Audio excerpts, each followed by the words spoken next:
you have finally achieved the highest level in your organization, or you took a promotion or a job opportunity in another organization which puts you at the top.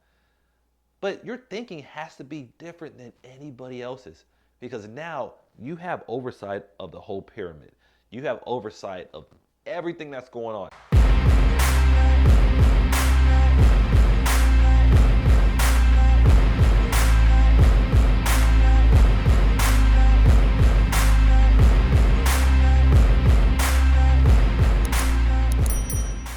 Hey everybody, Michael Laidler here, professional speaker, and we are in video 3 of the 3 Levels of Leadership series.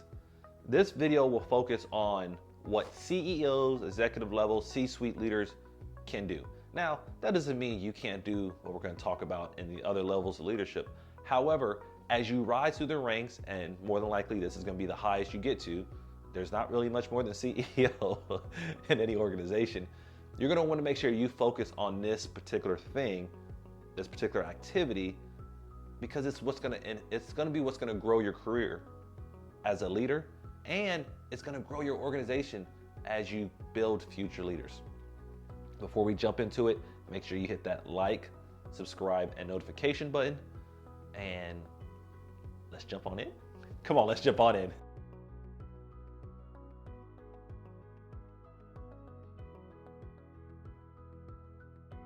You have finally achieved the highest level in your organization, or you took a promotion or a job opportunity in another organization which puts you at the top. But your thinking has to be different than anybody else's, because now you have oversight of the whole pyramid. You have oversight of everything that's going on. You can't do everything. We know that. That's a first level leader. That's doing a lot of the groundwork. You're not really looking every day at developing leaders, because that's what your middle managers do. This particular role, and there's a lot of other things we could talk about, but this particular video is going to talk about succession planning. Now, you may say, well, Michael, isn't that the same as developing leaders? It can be, but this is taking it to a whole new level. This is looking at it from the CEO seat. And when I started looking at succession planning, I realized, and this is what I've learned through actual empirical studies, is that a lot of the organizations that have succession plannings in place, only 24% of them are actually implemented correctly. They have them, but they're not using them. And a lot of reasons why is because the CEOs haven't bought in. So this is your opportunity to ensure that what your middle manager has been looking at, how that middle manager has created that environment for growth, now you're implementing the actual program that's going to get your people to rise, and that's going to stay. We know when this video is being aired, there's a lot of millennials in the workforce, about 35% or so, depends on what study you look at. And out of those 35%, at least or nearly 90% of them want some kind of developmental plan. And if they want this plan, they get it, more than likely they're going to stay, because you're growing them. At the CEO role, this is your chance to put everything that you've learned into one package and actually have a mapped out road plan for the people that you have. So we're going to talk about a few things when it comes to succession planning and what you can start looking at and ensuring that's done from your level. One of the first parts of succession planning is understanding the leader. Like, not just guessing or assuming different traits and characteristics about them, but measuring it. We talked a lot about different parts of leadership in the other 2 videos, but this is actually a plan, not just a gut feeling. One of the things that I have learned that has been really impactful for organizations, and as they do them correctly, has really propelled them to higher levels, is 360 leader assessments. And you might say, well, I've heard about this, I've done one before, but it hasn't worked, because it's a process. It's not like an overnight thing you do or you do it once and you have your answers. It's actually a drawn out process, anywhere from 6 months to a year. Think about this, 6 months to a year for a leadership assessment. And that still isn't all the succession planning you do. But for the leadership assessment, or excuse me, the 360 leader assessment that I'm talking about is one that you can find in multiple avenues. Obviously, we offer one with our organization, but when you're looking at 360s and you're thinking about how they're going to impact your organization, there should be at least three main parts of all of them. One, they should go out to multiple people within that leaders group. You want to make sure you're getting back 12 to 15 results so you can accurately measure it. Next, you want someone that can compile the results.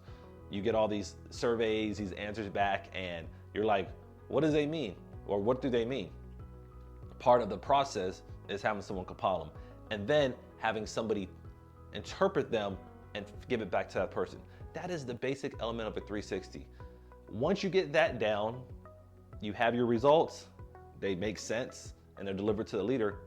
Now it comes to coaching and actually building leadership plans that are like specific for that person. Like, I know I just started, but I'm so excited about leadership assessments because I understand how personalized they can be. And you can send your people to all the leadership trainings you want. It isn't until you start finding focused leadership development that's built for them that you really see the exponential growth. Now, if you have leaders or 20 leaders, you're like, hey, we got to get them in something, put them in something. Don't get me wrong, but not all those 20 leaders are going to get to your level. Think about it. If you're the CEO, there's only one of you. And even your team, there might be 5 to 6, depends on the size of your organization. So not everybody's going to get it. You give them training, but you start to personalize it more to the person. And that's the power of the 360. But with the 360, you have to have coaching because you have to ensure that someone's keeping account of them. That may not always be you. You find a coach, an executive coach, or whatever people want to call them, and make sure that person's being accountable for the training. And then you set up another thing we call the personal development plan. And that's fairly simple, at least on paper it is, but the implementing side can be tough.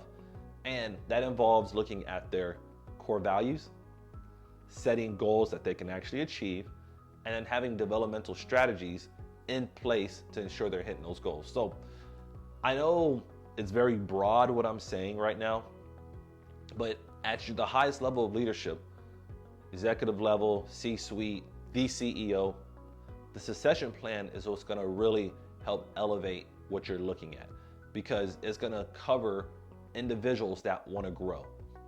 If you want to take the guesswork out of leadership development and developing the people to get to your level, put them through the 360 process. Have them go out there and do that survey. Make sure you get the results back. Make sure someone interprets that results. But on top of that, find a coach that matches well with that person, and then put them through a personal development plan.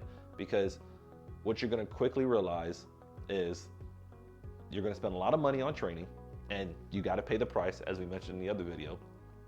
But you want to make sure you're paying it in the right area. If you're going to spend, let's say, 10 grand on an individual, make sure you're giving them the right 10 grand of training.